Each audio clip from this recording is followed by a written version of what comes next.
Welcome to day 12 of our Advent Devotional series. Today we look at the name Glory of the Lord. The glory of God is a magnificent biblical theme, and it's interwoven throughout the whole biblical story. And there's good reason for this, because the glory of God is God's ultimate purpose in all that he does. Whether it's in creation, whether it's revealing more of himself to us, or us being transformed more into his likeness, all is for his glory. So first of all, what is the glory of God? Well, glory is not simply another attribute of God, but it's the sum total of all his attributes. See, everything about God is glorious. It's his perfect magnificence, his worth, his loveliness, his grandeur. And these are all displayed through his creative and redemptive acts in order that his glory is made known to those who are in his presence. Since he is so full of glory, his glory becomes evident when he is present. And his glorious presence is supremely evidenced in the person of Jesus. I want to just make three brief points about Christ and glory. First of all, that Christ came to earth ingloriously. Though he was God incarnate, Jesus came to earth through becoming decidedly inglorious. Not only as a baby, but as Isaiah 53 tells us about his appearance. He had no beauty or majesty, you might say glory, to attract us to him, nothing in his appearance that we should desire him. And furthermore, in Philippians 2, it says this: Jesus, who, being in the very nature God, did not consider equality with God something to be used to his own advantage.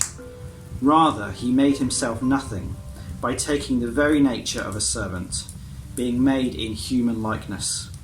And being found in appearance as a man, he humbled himself by becoming obedient to death, even death on a cross.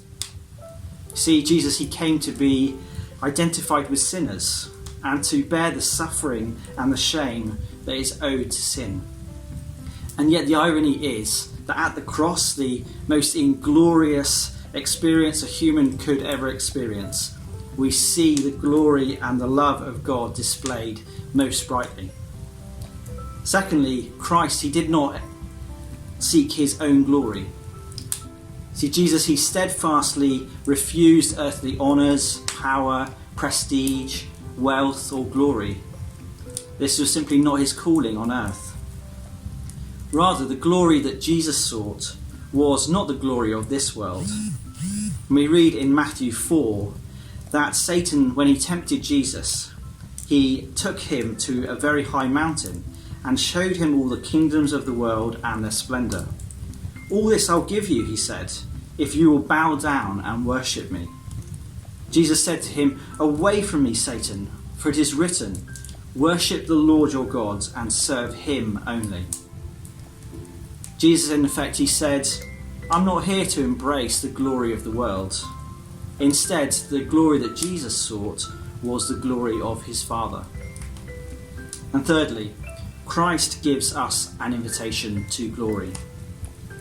So Jesus, he did not seek worldly glory, neither did he seek private glory apart from his Father's glory. But he longs that we too experience the glory that his redemptive work has attained. And he invites us to enjoy this glory forever. In John 17 verse 24 he says, "Father, I want those you have given me to be with me where I am, and to see my glory, the glory you have given me, because you loved me before the creation of the world." Through uniting his people to himself, Jesus shared his glory with them.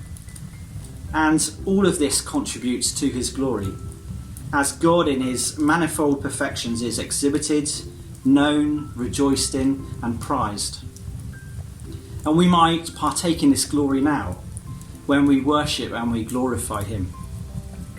When we see the Lord Jesus as supremely beautiful, supremely valuable, and are satisfied in him as the greatest treasure both in life and in death.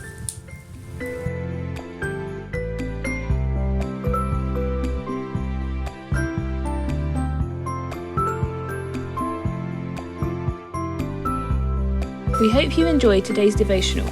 Tune in tomorrow for more in our Advent series.